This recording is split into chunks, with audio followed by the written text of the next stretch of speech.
Well, welcome everyone. Welcome to the podcast. I'm your host, Mitch Docker, and well, how is everyone feeling after the come down of the Tour de France? A huge tour this year. Last week, we unpacked it all with Luke Durbridge and Tom Southam over at the Race Communique, of course, so go back and have a listen to that. It's a huge one if you haven't heard that already. Life in the Peloton has partnered with Melbourne-based cycling apparel brand MAAP. And just before the Tour de France, back in June, I launched my very own book. Can you believe it? I'm not going to take all the credit for it because it was a huge project and a project I love doing with my good friend, Tom Southam. Tom Southam and I came together way back in Girona in 2021 and started to nut out this rough plan around this idea for a guide to life in the Peloton. Look, and that is what we have now, full of fantastic illustrations. It was published by Blue Train Publishing, printed in Barcelona. It's such a beautiful book, if I don't say so myself. I've got it here right in my hands. I don't know if you can hear that. This book is for everyone. We try to create it for everyone, whether you're an aspiring pro or whether you were just glued to the TV last month watching the Tour de France. We've made a unique manual to help you understand that complex world of pro cycling. Look, there's a few laughs in there, of course, because we're using some of my stories where I've learned from my mistakes as a pro, but we're also using other pro stories as well to help guide you through from everything. You know, it could be getting results, signing contracts, racing on the cobbles, getting through Grand Tours, and much, much more. There's heaps in there. It's a really fun book to read. I can assure you of that. The book is exclusively being sold by our major partner, MAAP. So if you want one, when you go and get yours, head over to maap.cc and order yourself one. They're shipping worldwide, so there's no exclusive. Make sure you appropriately change your store location and just go from there, guys. Now, I've got a little surprise for you this week. Matteo Jorgenson, the 25-year-old from Boise, Idaho. He turned pro with Movistar back in 2020 and he stayed there until he moved across to Visma Lease-A-Bike this year. Look, and each year he's just continued to get better and better, finding his place in the Peloton. And this year especially, he's taken an almighty leap forward, winning Paris-Nice overall. He also took out Dwars Vlaanderen, the little cobble classic, a cheeky little one in there as well. But then he was seconds away from stealing the overall win from Primož Roglič at the Dauphiné on the eve of the Tour de France. He then went on to the Tour de France and played a massive role with Visma Lease-A-Bike at the Tour. I'm sure you would have noticed that. But it doesn't stop there with Matteo. He is off to represent the United States of America at this year's Paris Olympics road race, which is happening this weekend actually. He's in the prime of his career, a very young career. He's an exciting talent, yet he's such a down-to-earth guy. I loved chatting to him on the pod this week, but also when I was across at the tour last month, I loved chatting to him when I could pull him aside and just say hello. I really did appreciate him giving me the time in his very busy little pocket right on the eve of the Olympics. So guys, kick back, enjoy watching him at the Olympics, and I bring you Matteo Jorgenson.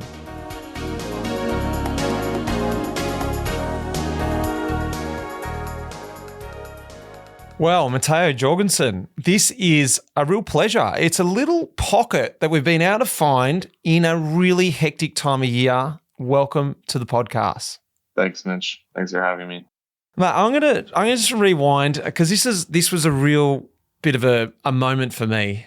I want to rewind to 2020 and, it was a hectic year. It was your first year racing in the World Tour ranks and getting to the end of my last years in the Peloton. And we had the COVID hit. So, there was a gap in the season and we started back at Strade Bianche and we're out the back there and I was racing hard and I thought, you know what? I've got a real chance as a result here, as everyone was thinking, we hit Strade Bianche. This is my chance to get top 10. I'm going to go up there. I'm going to go for it. I've been training my ass off. Next thing I know, I punch it and I'm back in the cars and I am in just dust everywhere and I'm freaking out and I'm losing my mind. This is my day. It's supposed to be my day.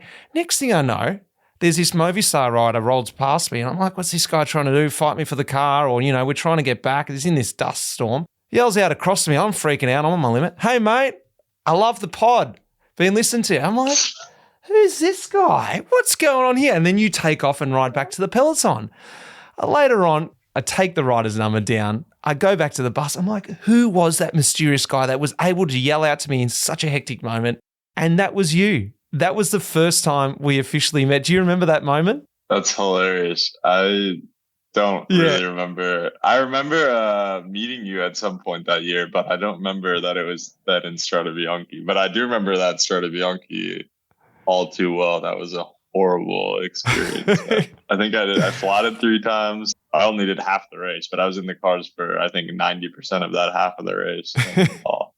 But that's funny that that I did that in the caravan. That's a nice memory. It was a really cool memory for me. Just to really look, it's still amazing for me when people do say they listen to the pod, and especially if another rider said that he listened to it. So look, I was a bit like, wow, this is a really cool moment. But look, a lot has happened since then. I am now a has-been, and you are now a big man. You are doing some amazing things on the bike. More specifically, this season has been absolutely amazing. And I want to talk about the Tour de France because I was just over there as a journo and I got a chance to see you firsthand over there. We're just off the back of that. Matteo, just tell me a little bit about this year's tour. Firstly, I want to just go straight to it. Stage 19.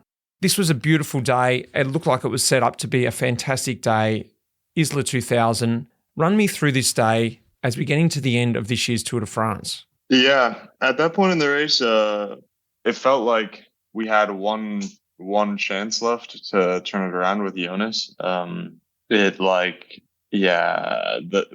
had a big plan for stage 15 on Plateau de Bay, and they'd been planning it for I don't know how long since I already saw like the original plan or like at least a outline of it in January. I remember they were presenting it to us, so they'd been planning stage 15 for a long time, and it didn't work out.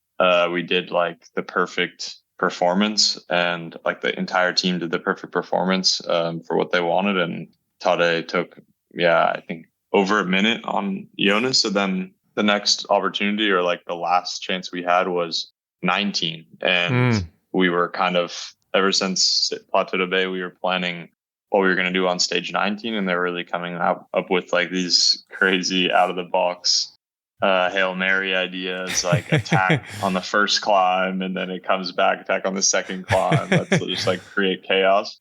And thing is with plans is that you can have like whatever plan you want, but you have to have the legs in the race. And basically we put me and Wilco in the break to get ahead of Jonas, so that when he attacked, he could have someone to come across to. That worked out perfect. We both got on the break, but then Jonas never ended up having the legs to attack, I think. So we were waiting kind of the whole day in the break, like trying to get the most advantage we could, because I just was so worried that he was going to attack and just go like right by us, and we wouldn't have any help, or we weren't going to be able to help him at all, because I feel like when those guys attack, you need such a big gap. So we were really pushing Wilco and I the entire stage to like bring out the gap. And it was really just us, because the other guys in the break didn't. We were in a group with like Carapaz, Simon Yates, Jai Hindley at a certain point, and none of those guys really wanted to help us with what we were doing, because it was obvious that we were trying to like break apart the race or something, or we had some plan. And so they were kind of just sitting on us, which also makes sense. But it ended up just being me and Wilco relaying with a few like 10-second turns from Carapaz the whole day. I remember like the Bonnet, probably me and Wilco were in the wind. It was like a headwind on Bonnet, which is like an hour-long climb, and it was a horrendous hour. But once we got over the Bonnet and we never heard in the radio that Jonas was attacking, then it was like we got into the valley there before Isola, and we had to kind of like think. I didn't really know what was going to happen, but then Moran in the radio said we should change plans, and either we should try to go for the stage, because Jonas didn't really have the legs to attack that day. So it was definitely a challenge to change, because I felt like up until that point I was really trying not to conserve energy at all, like you would typically for a stage win. I mean, like when you're in a breakaway, you want to be like, if you're trying to win the stage, you want to be the most coy guy there. You want to be like hidden, not showing yourself. Totally. saving your legs. And Wilco and I were doing the exact opposite. We were just taking charge the entire stage. And the other riders were probably loving that. They're like, this is beautiful. Yeah. Because they all knew that, well, they all thought at least that we were going to eventually drop back with Jonas and then they could go for the stage or something. So they were just sitting on and they were loving it. And then in the valley before Isola, I think it became clear then that we had changed our minds because suddenly Wilco and I just pulled off and they all were shocked to have wind in their face for the first time. And they had to do some turns in the valley there. And from that moment, we changed it a little bit. And then I was able to have like a still pretty good legs and get away from them at the bottom of Isola, which was good. But it's, I didn't, they weren't really telling us the gap we had with the Peloton at that point, just because I think they didn't want to discourage us. Like Marijn, especially, like they had already done the calculation. I think they told me that how much they thought I needed to win the stage. If the breakaway was going for the stage and Tadej was coming from behind, they said I needed like 4 minutes and 20 seconds or something as their calculation. They told me this after. Well, so they already had it in their heads. Is it that specific when they work all the power to weight out and everything like that? Yeah. I mean, they showed me after their calculation, like this is how much they thought I needed. And when I was at the bottom, I had like 3 minutes and 53 seconds or something. So it wasn't quite enough. And then I was 20 seconds behind at the top. So the calculation was within 8 seconds or something of what I actually needed. That's scary. Which is crazy.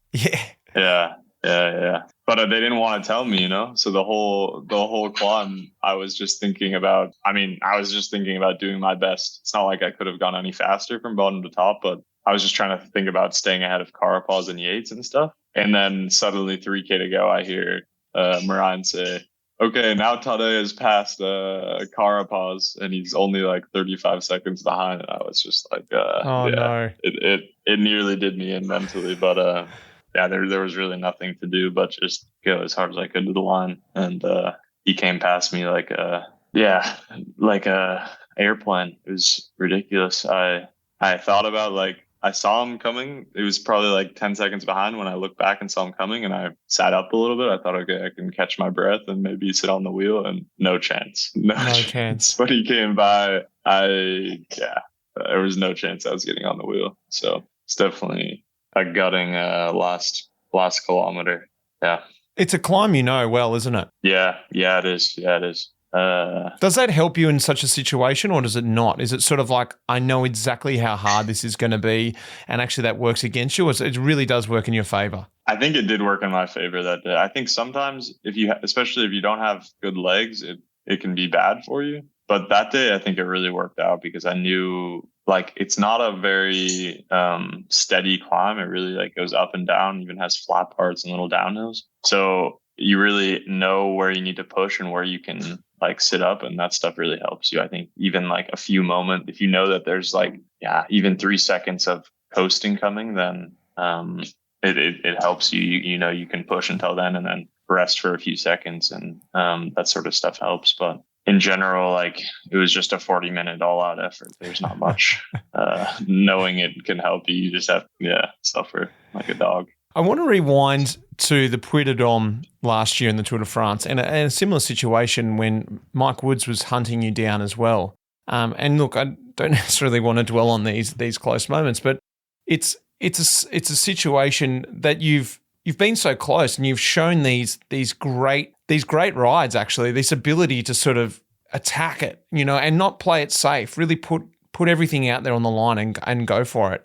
And unfortunately, at this moment, the Tour de France stage win is that elusive stage win that hasn't come off.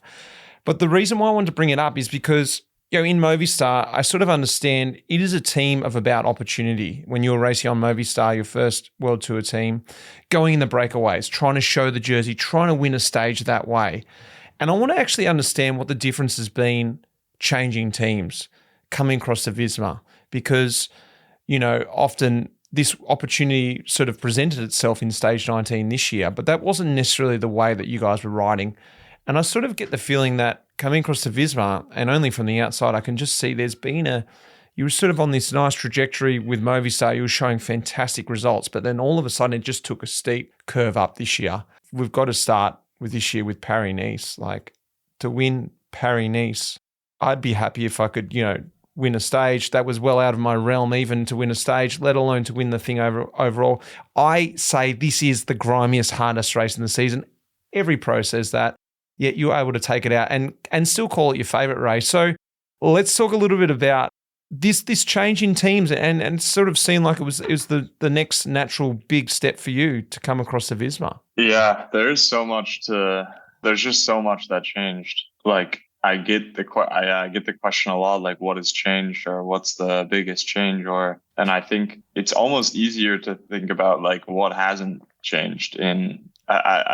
There's so few things that haven't changed between changing teams. Like the same things are that we're still riding a bike and that I'm still going to the same races. But in every other regard, like, I'm doing things very differently. Yeah, it's really hard for me to answer that question. But I mean, of course, I can give you 1,000 examples. But in my head, like, I think it's just a completely different team culture is like the most, to explain it from like a global view, it's more just that they have a different philosophy, I think, about performance. I think since they have a more like a newer perspective on it, they really changed the team. Like when they started out with Blanco Pro Cycling after Rabobank, they like started with a totally clean slate. And the way it was described to me by Marijn, who kind of built the team, Marijn Zeeman, he basically like started from ground zero and thought about like what are like the pillars of creating, like successful endurance athletes. And they just started with like the most basic things and tried to like build the best structure they could. And now they have this huge staff of people that like is there to make you like the best possible rider you can be. There's just all these people that work office jobs basically at the service course that are there to like manage little details about you, like your nutrition they built a whole app and a whole like ecosystem around basically feeding you in the perfect way. So like that's just, they took nutrition and they made it into like a like very quantifiable thing instead of having like guesswork about it. Like, why are we having bad days? Or like from their perspective, there's no reason you should have a bad day anymore. If you like control the variables correctly with nutrition and sleep and all the things that make up like what a endurance performance is, then there's not really a reason you should have a bad day. Because if you have a bad day, it means that there's some variable that went wrong. Is that true? Are you noticing the difference now? Are you very, very rarely having a bad day? I still have bad days. I'm still the worst part is I'm still a human. The worst part is it takes that excuse out of there. You're like, God damn it, that was my one excuse I could always use. Oh, I was under fuel. Yeah, damn it. That's 100%. Yeah, 100%. But that really is the case. Like in this tour, I had a couple, like I would say 2 bad days. One on the Galibier and one on the Lorient day. That was the day Jonas won, I think.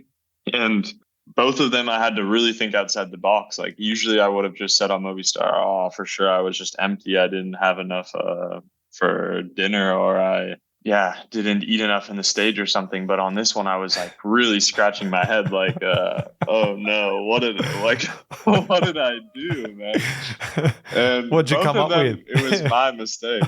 Well, the Galibier day was 2 days after a bad crash, so that one was a check mark, classic bad crash legs. 2 days, but then, nice. 2 days exactly. And then the Lorient day, I think, was just I didn't drink enough the whole day. I was like, it was the first kind of real hot day, and I just didn't. But also, that's not an excuse because we have so many bottle points. They were like, "But did you not have enough bottle points?" I was like, I guess I just wasn't taking them. Or I don't. So it is. Yeah. Look, I do want to go back that because look, it's something that I experienced myself at a different level. I started with a Pro Conti team, Skill Shimano, and then went to Green Edge. And the biggest thing for me was the mentality of Green Edge. In Skill Shimano, we're all just talking about the breakaways. How do we get in the break? We never once spoke about, well, we probably did. I'm generalizing. Never felt like we were speaking about trying to win the race. It was about how do we get in the break? How do we have opportunities? And when we came to Green Edge, I remember the first meeting was talking about winning the race, and no one mentioned the break. It was really weird. So I put my hand up in the bus and said, so who's going for the early break or something? And everyone sort of looked around and laughed at me and thought, mate, we're not going in the early break. Why would we do that? We're here to win the race with Gossi or whatever it was. And I went there, oh, right. Everyone's here to do a job specifically to win. And it really changed my mentality. I was like, right, we're a winning team and we don't care about exposure or doing things like that. We're here to win, and that's our exposure. So in saying that, I loved my time with Skill Shimano because it taught me the European way to race, and it taught me how to get in a break, and it taught me, the knowledge I needed to know about the Peloton that allowed me to have a longer career, I believe. So I want to ask you the same sort of question: is the time at Movistar, those things you learn in a sort of, let's in inverted commas here, old school team, old school mentality in a European cultured team, I think, what do you think about having those years there and then coming to a setup like Visma and applying the extra skills that you've got? Okay, I've learnt the basics. Now I'm ready to go the next step, opposed to just coming straight to Visma. Definitely. I think about it a lot, how I see the riders, I see the guys who came through the Jumbo development team and are here now in the pro team, having spent basically their whole, let's say, career inside this structure, where they have food coach, they have, the best equipment, they have nutritionists following them forever, they have like the absolute best training. And I think about how I would, like, if I would have succeeded having done that, and I know for a fact that I would have completely failed if I had started out in a development team like that, where like everything is done for you and you have it's just like we said before, there is no excuse anymore. And you can't figure it out for yourself. Like, I got so much out of doing all this stuff by myself, having, like, organized my own altitude camps. Even in races, I was like doing my own nutrition, bringing my own bars and gels and drink mix and giving it to different soigneurs to be at different points, because I needed like a certain bottle at this point or this point in every stage of the Tour de France. Like, these are things that I was doing because I was learning about the process myself, and I thought like this was the better way to do it. And I think without having done all that, like, I would have been like not prepared mentally for what is like when you do it yourself. I think when you get to the race and you have so much more invested in it, that you are willing to like go to another level to make like the success happen. So you're either able to suffer more or get through more or stay more focused. And when everything is done for you and like you're just expected to do this crazy performance because like this guy tells you that you're capable of that because of your training, then it's like, if you don't do it, then what's wrong? It's like, well, this guy told you could do it and you have all the resources, so why weren't you able to? And I think when you're a young rider, that would have been really hard for me. And so I think about all the time just how like lucky I was to go through like pro cycling the way I did, and like being, even before Movistar, being on AG2R and the Devo team there, like learning French and learning what it was like to live in Europe without any help and on my own. And I think those things are like really invaluable for me and made me a way better rider than I ever would have been if I had gone through one of these like super professional development teams.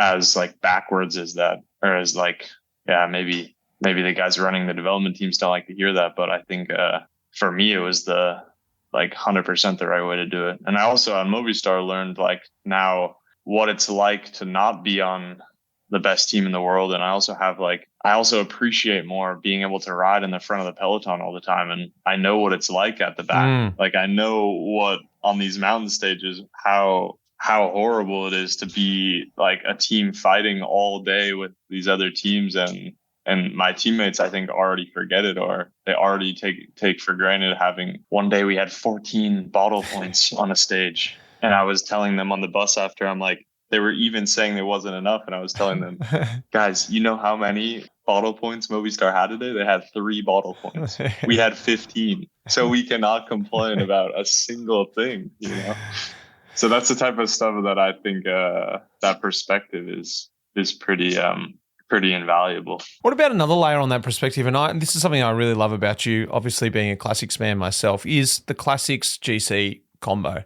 It's a rarity. It's becoming a bit more common these days as you guys become just all-round freaks. But this is something I think you can only tell me if I'm wrong here because I've never ridden at the front in a GC position. But I think the skills that you learn in Belgium, grinding it out, fighting elbow to elbow in the classics, in these races, it's a valuable skill you get. And to take it back another notch, to do it in a team like Movistar, a team that doesn't, necessarily put a lot of emphasis into the Belgian races, you're really finding it out the hard way and learning a lot of bunch skills and a lot of racing skills and a lot of tactical nous, making friends and searching out different ways and grabbing bottles from other teams and all little tricks that you need to know to help you have that little, for instance, one time, in Visma, you may be without a bottle, miraculously, and you'll have to work it out or whatever it is.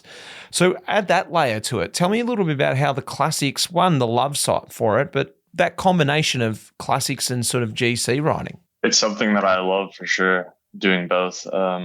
I hope that I'm able to keep doing both for the rest of my career. I think I'm lucky because of my body type for it. I'm just pretty in the middle of what I can do. So they allow me to do, or they see that it's valuable for me to do both. I think if I was Jonas's size, even if I said my dream is to ride Flanders, I would never, ever get a start spot in Flanders.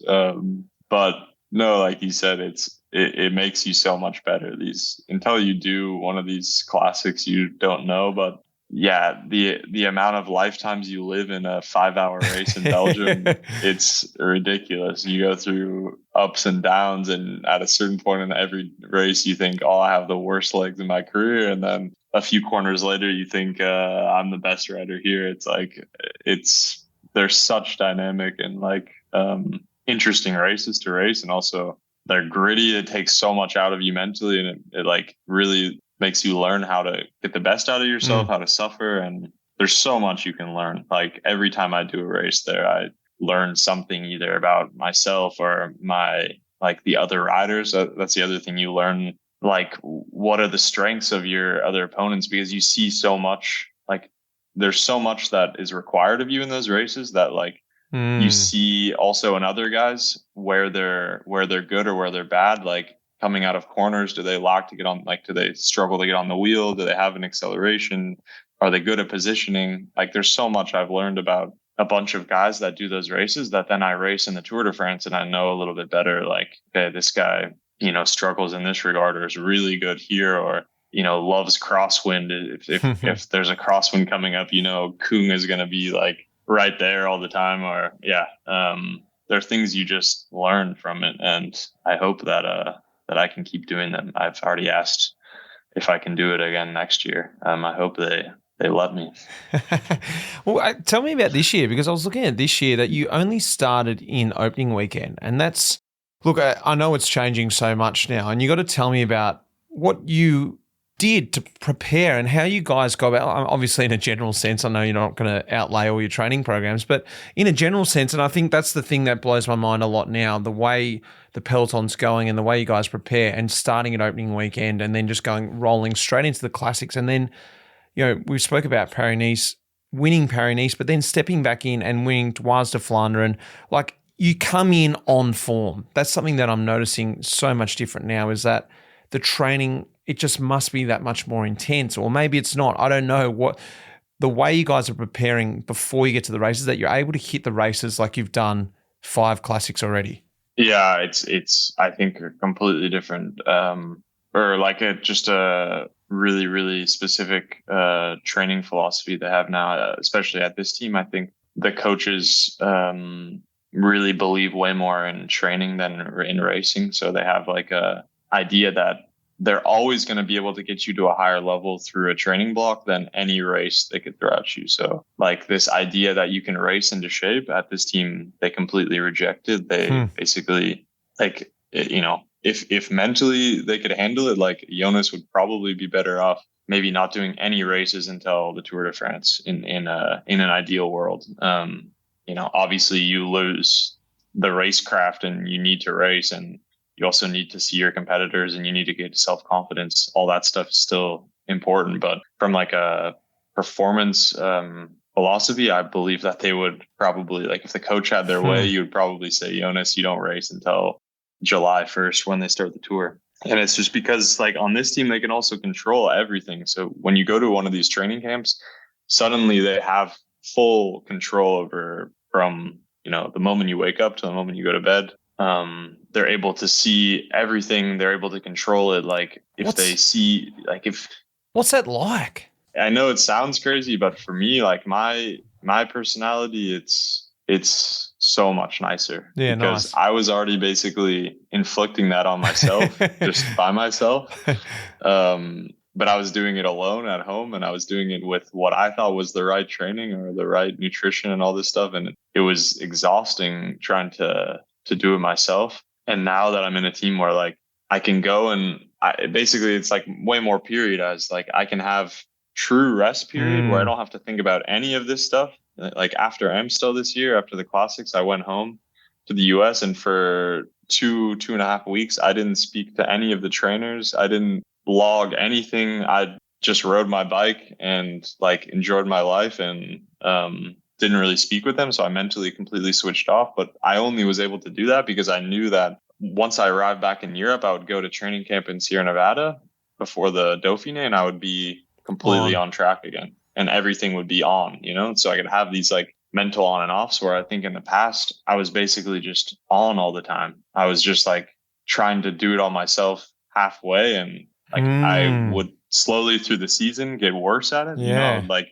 naturally start to slip up. And because I didn't have the mental bandwidth to manage all this stuff myself. So, like, the closer I got to the Tour de France, the more my diet would slip, and the more things I would track, like, half the day of my calories, and then from lunchtime on I would say screw it, and then stuff just got out of hand.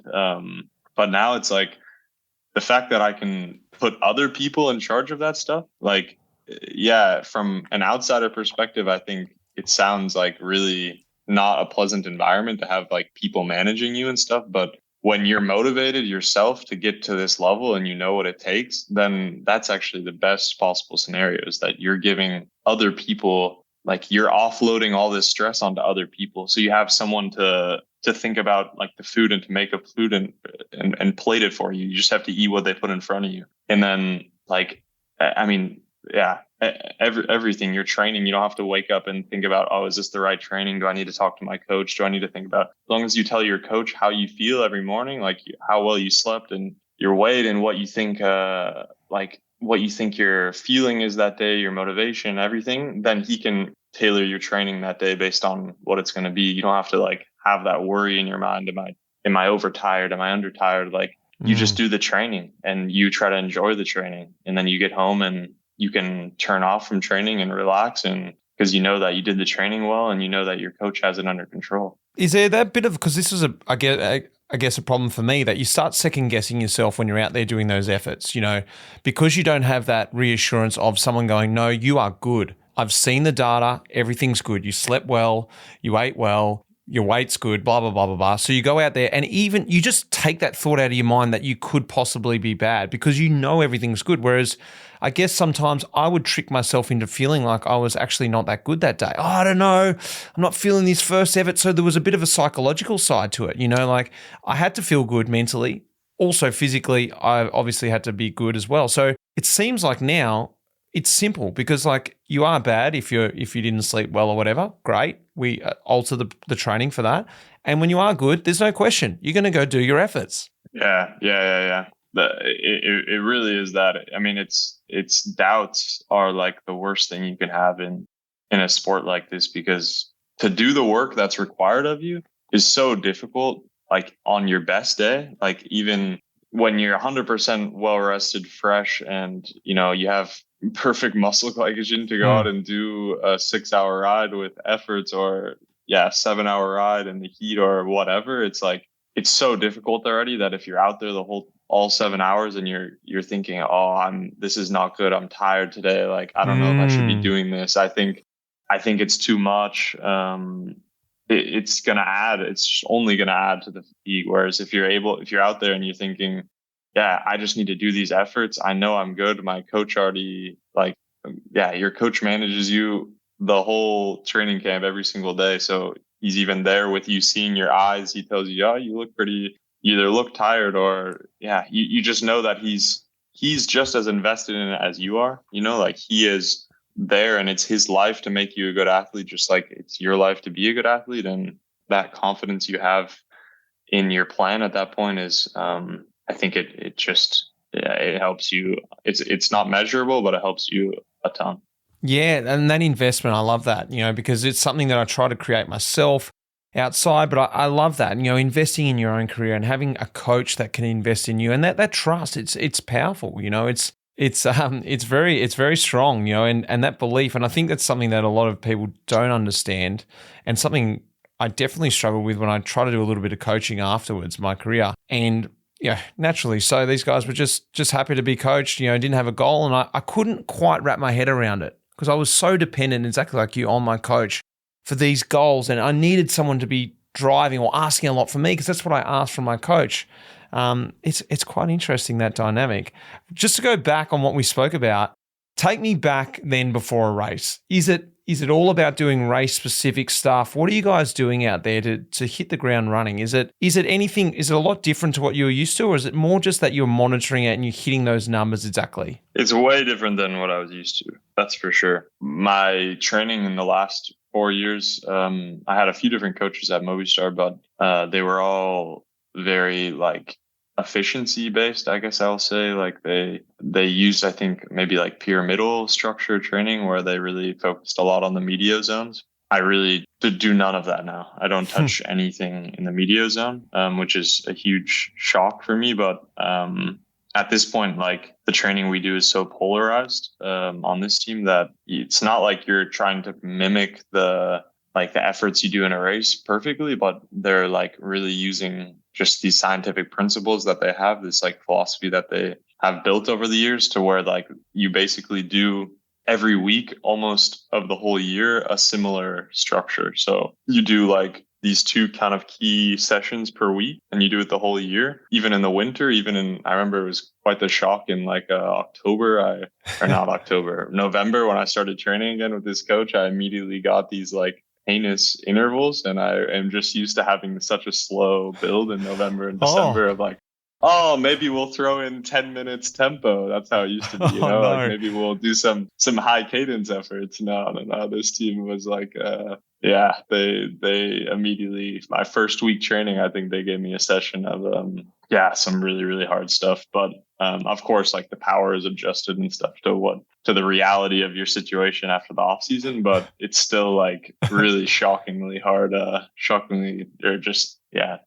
intense intervals, we'll say. Are you getting scared doing these efforts, going out still now? Are you oh no, damn it, I hate this day? Are you scared? No, I don't have that. I enjoy it. It's also not I say hard, but I should say the word intense, because it's not you're going over the limit or anything really. It's achievable. That's the other big difference, I would say, is that the training that we have now is so tailored for us that they know exactly what we're capable of, and they never want us to get close to that. They never want you to end a training session really super depleted. So all the training is very manageable, but it doesn't mean that it's not super intense or super painful in the moment that you're doing it, but that you're able to complete it always. There hasn't been a session this year that I haven't been able to complete, I think, but it's just there's these two, there's especially one kind of bread and butter session that they employ every single week of the year, almost, that every single week that you have training. And that one, is going to be painful for a few minutes. It just is for everyone. We all talk about it in the team. It's just it is what it is. And even in whether it's November or it's in July right before the tour, the watts are adjusted for the time you're in. So no matter what, it's going to be similarly as painful. And that's what they're also going for. But yeah, it's a few minutes, and you're always able to be in pain for a few minutes. It's just kind of, it's part of the job. Well, let's fast forward, because it's really interesting now and really exciting. We are just inside a week away from the Olympic road race. You're heading up. You're still at home now. I've been able to catch you in this little gap between the tour and the Olympics. Firstly, Tell me what you're feeling about this, because I can imagine, I think it was back in June you found out, or tell me when you found out firstly about that thought, but then now that the reality's hitting, the tour's done, which would be a nice relief, and now you've got this goal straight away, straight after the tour, which isn't often after a big goal like the Tour de France. Definitely. I've never done a grand tour and then tried to keep my focus going afterwards. I've always just immediately taken a break. And I've always felt like I needed to immediately take a break. But I think a lot of it is a mental thing. Like if you just keep the concentration a little bit that, okay, I still have an objective left. So I need to kind of keep a little bit focused, and I can't just completely forget about, all performance altogether. I think you can do it. I've done a couple sessions now after the tour and I feel pretty okay. I'm not overly tired, but the Olympics, I found out looked already at the selection document. In the US, we have a really strange selection procedure. They have these ways to get there automatically. So they just line out this document that says, you win these races, you will go to the Olympics automatically. And you don't know why they chose those races or what the logic is, but that's at least quite clear. What races were they?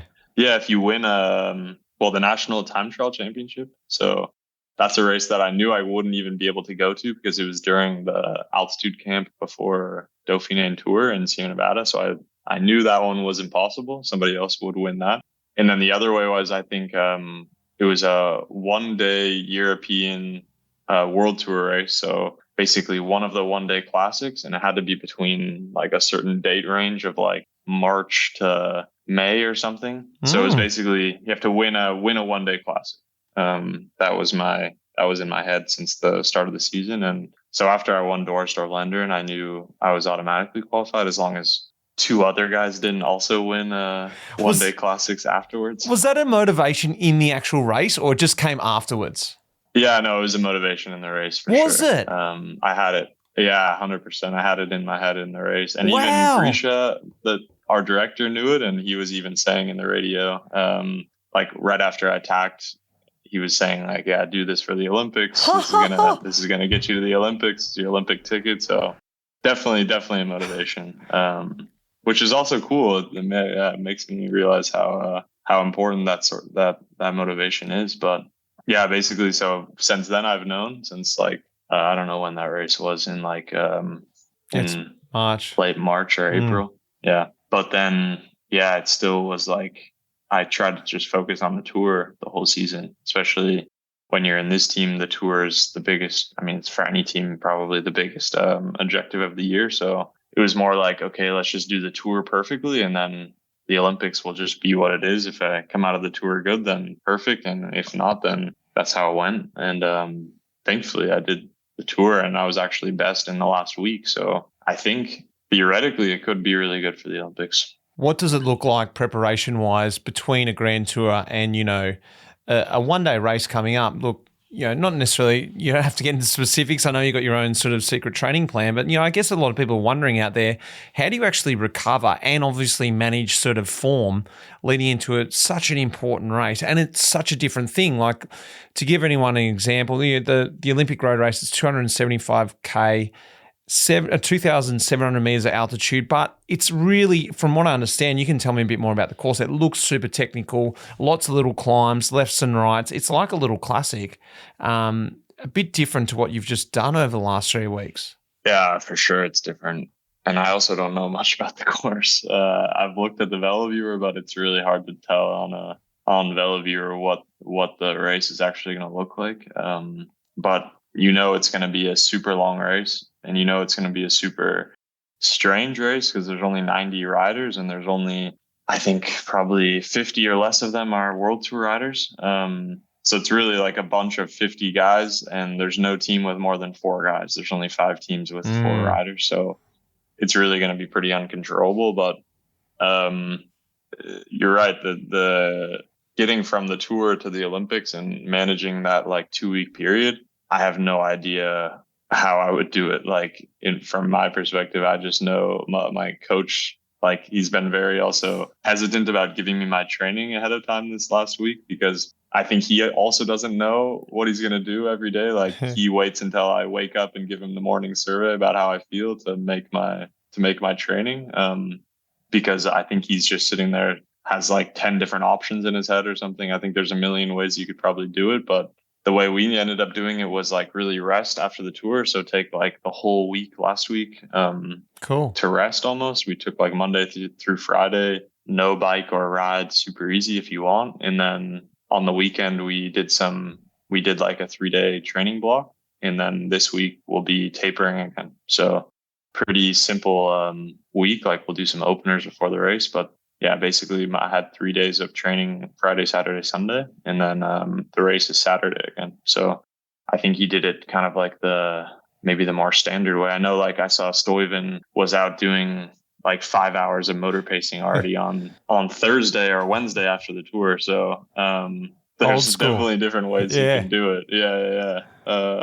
Maybe he wins gold. I have no idea, but yeah, I think there's different ways you can do it. And it also depends on how you race the tour, how you came out of it, what your capacities are. I don't think there's an easy answer. Finally, you talked about this sort of, I guess, lifestyle you've come accustomed to at Visma, but also as a pro. You spoke a little bit about going back home after the classics to refresh, to switch your mind off.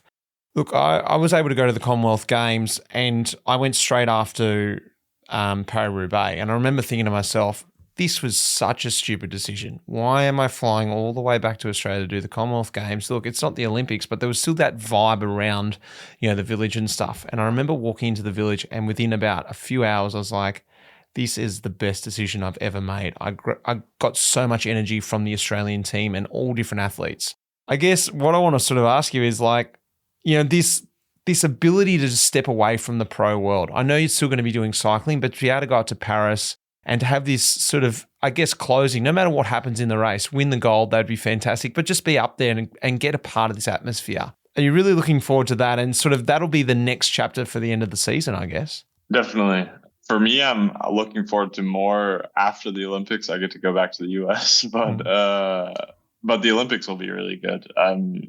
Unfortunately, we stay not in the village. We only stay in the village the night before the race because like training from the center of Paris is apparently not really possible. I don't know what the other nations are doing, but we stay in a hotel pretty outside of Paris, which is a little bit unfortunate, but I'm still looking forward to being there. And yeah, even the night before. And then also I stay a day after the Olympics. So I thought like I might as well experience some of the Olympics. It might be the only time in my whole life that I go to the Olympics. So I might as well stay a day, and I'm going to go watch track and field event on the Sunday after the road race. And I'm looking forward to also just seeing how big of a event the Olympics is, and seeing like I've heard stories about when you see like the men's basketball team in the village cafeteria walking and you realize how big they are and stuff. I've heard other riders say that. So I think it'll be a cool experience. And then also I'm just looking forward to switching off again afterwards and going home. And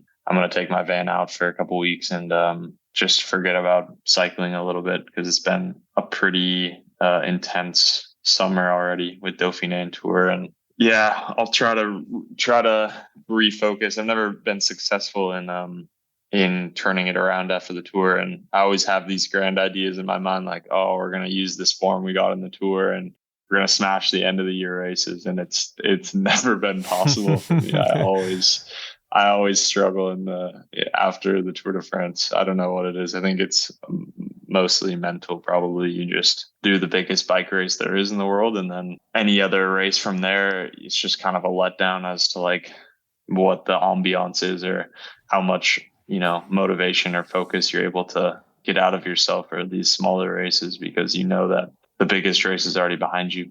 Mate, you haven't done the Vuelta though. That's the thing is, that's the biggest one there is. What do you've got to wait to experience the Vuelta. You're right. I have not done the Vuelta yet. There we go, mate. Look, I'm not going to hold you too long. It's been great to chat to you. I'm excited for you, and I can't wait to watch you coming up the end of this week, mate. Good luck. Have fun. Thanks so much, Mitch. Thanks for having me.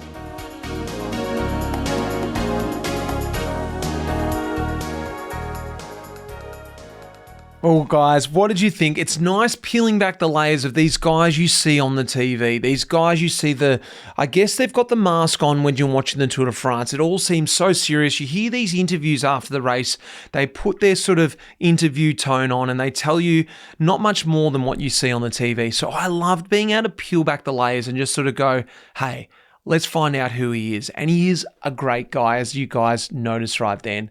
Well, I don't know when you're listening to this, but hopefully he's come away with the gold medal. Well, maybe not, depending what country you're on, but hopefully he had a great ride at the Olympics. A big thanks goes out to our major partner, MAAP. And like I said at the top of the episode, if you want to get yourself a Life in the Peloton book, head across to maap.cc and grab yourself one of them. If you want to get a signed edition of the Life in the Peloton book, these are exclusively only going out to Life in the Peloton members. So if you want to get one of those signed, delivered to you, go across to lifeinthepeloton.com and sign up to the Pelo, to the Echelon, and get yourself a signed copy of the Life in the Peloton book signed by both the authors, myself and Tom Southam. Otherwise, get across to map.cc and grab yourself an edition there. Whatever it is, make sure you've got a book in your hand is what I'm trying to say. Big thanks goes out to Red Bricks Media who are putting these episodes together. And of course, you guys for listening. Send in your feedback. I love hearing what you like, what you don't like. Give me some ideas for some future episodes. Guys, and until next week, take it easy and enjoy the racing coming up. That iconic music in this episode was composed by none other than the legend, Pete Shelley. Cheers, mate.